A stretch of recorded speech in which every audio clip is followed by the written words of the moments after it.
This is Chester.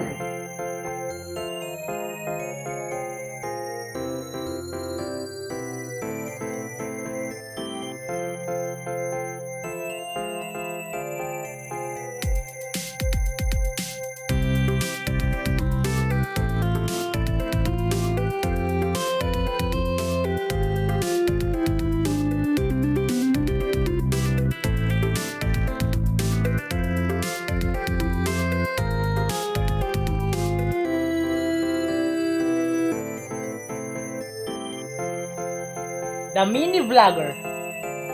Mga mini vlogger, for today's video ay dumating na ngayon ang ating order sa Shopee na super patsyong at eto siya. Dito. To. Yan. Yan. Kaya tayo, binabad ko muna sa tubig. Dito sa timba na may tubig yan, may tubig yan. Medyo madilim ang kuwan. Pero, yung kasi nakalagay doon sa instruction, lahat ibabad mo ng 3 araw pagkadating at pag may ugat na, ay saka pa lang itatanim. So ngayon, ang gagawin natin ay prepare natin yung pagtataniman niya. At shoutout nga pala doon sa pinagbilang kong store sa Shopee kay Monkey Adventure. Salamat sa magandang shipping at sa magandang packaging at salamat din na maaga dumating.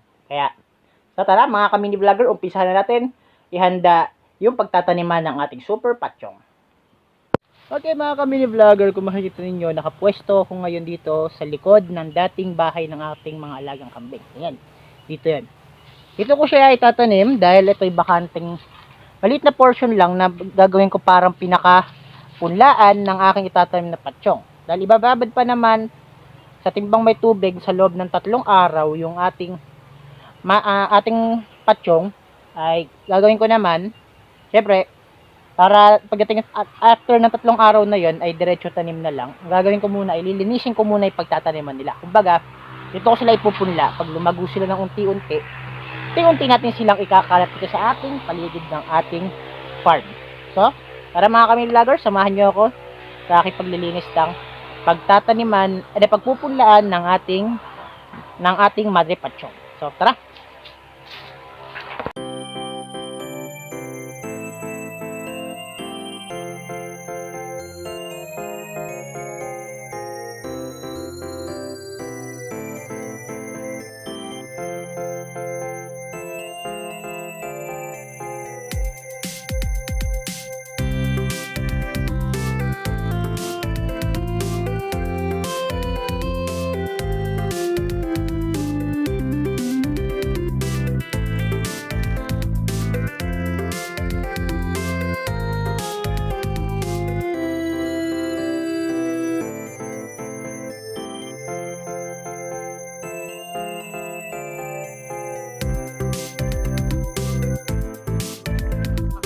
Okay mga ka-mini vlogger, medyo struggle sa paggamit natin ng grass cutter. Gagamitan muna natin ng panabas.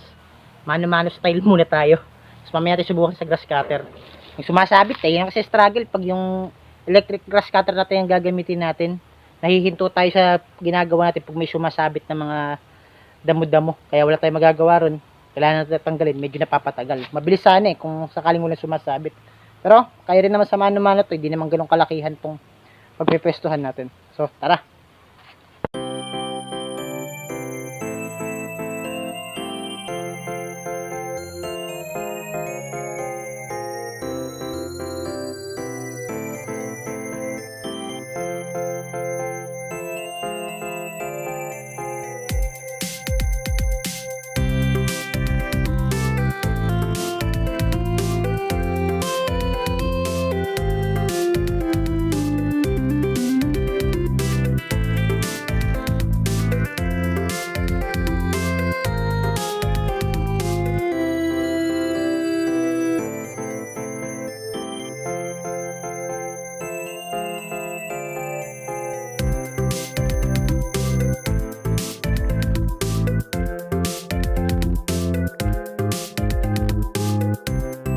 Okay mga ka-mini vlogger, tapos na ang ating task ngayon day 1 sa pagtatanim ng ating super patsyong. At ito na yan.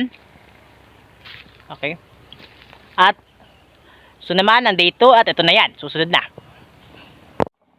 Okay mga ka-mini vlogger, this is our day 2 for sa paghahanda natin ng pagtataniman ng ating madrepatsyong. Sa ngayon ay kasalukuyan pang nakababad ito sa ating timba na may laman na tubig.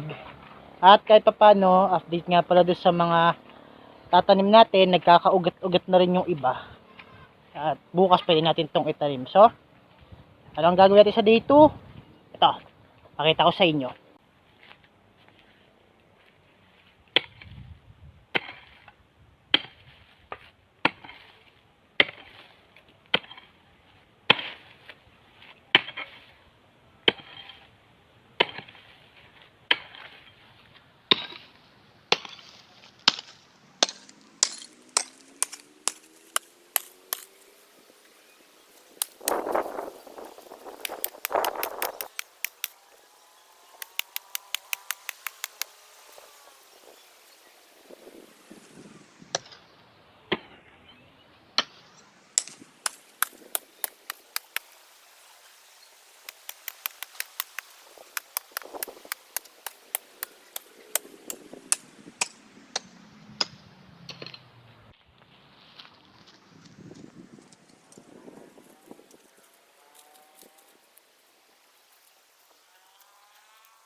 Okay mga ka-mini vlogger, kung makikita ninyo, binubungkal ko yung lupa. Kahit sabihin natin ito lang, portion na ito yung tataniman natin. Dahil ilang peraso lang pa lang naman.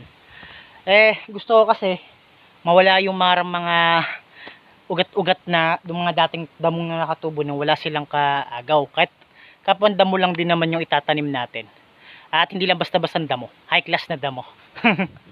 So, yun lang dito natin ngayon mga ka-mini vlogger. Tamang linis lang, at bukas sa day 3 doon na natin itatanim yung ating mga yung mga ating super patsyong. So, samahan niyo ako mga ka-mini vlogger.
Okay mga ka-mini vlogger, meron pa tayong bonus video ngayong day 2. Ayan, kung bakit nagbago bigla ang isip ko, nilagyan ko na ng harang para sigurado na may protection sa ating mga alagang kambing, na hindi sila makakalapit dito basta-basta, para talaga mapalago natin at ipakalat natin dito sa buong farm. Okay, bali yan ang ating day 2. Ito na ang bonus video ng ating day 2 at susunod na ay day 3. Okay mga ka-mini vlogger, this is our day 3 sa pagtatanim ng madrepatsyong, at ito na nga ang ating pinakahihintay. Tapos na ang 3 araw na pagbababad natin. Excuse me. Sorry mga ka-mini vlogger. Tapos na ang pagbababad natin sa 3 araw sa timbang may tubig ng ating mga madrepatsyong. So ito lang mga ka-mini vlogger, papakita ko sa inyo ito. Ito, tingnan nyo, tinutubuan na nakababad lang, hindi ko pa tinatanim yan. Kaya maganda ngayon, saktong-sakto sa ating day 3, ay itatanim na natin to ngayon. Okay, tara mga kami-vlogger, samahan nyo ako. Mga kami-vlogger, ito na, mag-uumpisa na tayo. At bago natin umpisa, ang una natin gagawin, babasahin mo natin yung lupa para hindi mahirap ang pagbubungkal natin. At based sa instruction, binasa ko, kailangan, hindi pala pwedeng ipatanim to ng patayong ganyan lang. Kailangan pala yung nakahigang ganyan. Ganyan pala. Kaya pala dati no, nung nagtanim kami ng napier grass, eh medyo parang bumabagsak yung kuha. Mga nabuhay naman sila, kaso parang medyo bumabagsak sila. Kasi yung pala mali pala yung pagkakapuesto. So ngayon, syempre, ganun talaga sa umpisa, wala tayong alam at unti-unti na tayo natututo based sa ating experience. At ngayon, may experience na tayo, may knowledge na rin tayo. Kaya yun, may i-apply natin at may tatama na natin dito. So tara mga kami vlogger, umpisa na natin.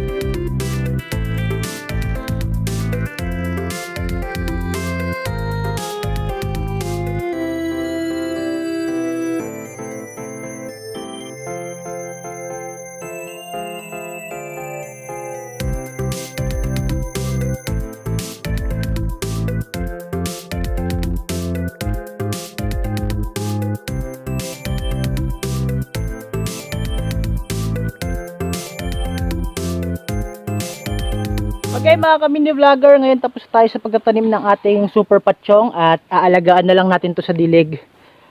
At yun na, tapos na ang ating 3 days sa pagtatanim ng super patsyong at job well done. So kung nagustuhan nyo tong video na to, please like, subscribe, and don't forget to hit the notification bell for more videos. Ingat mga kamini vlogger.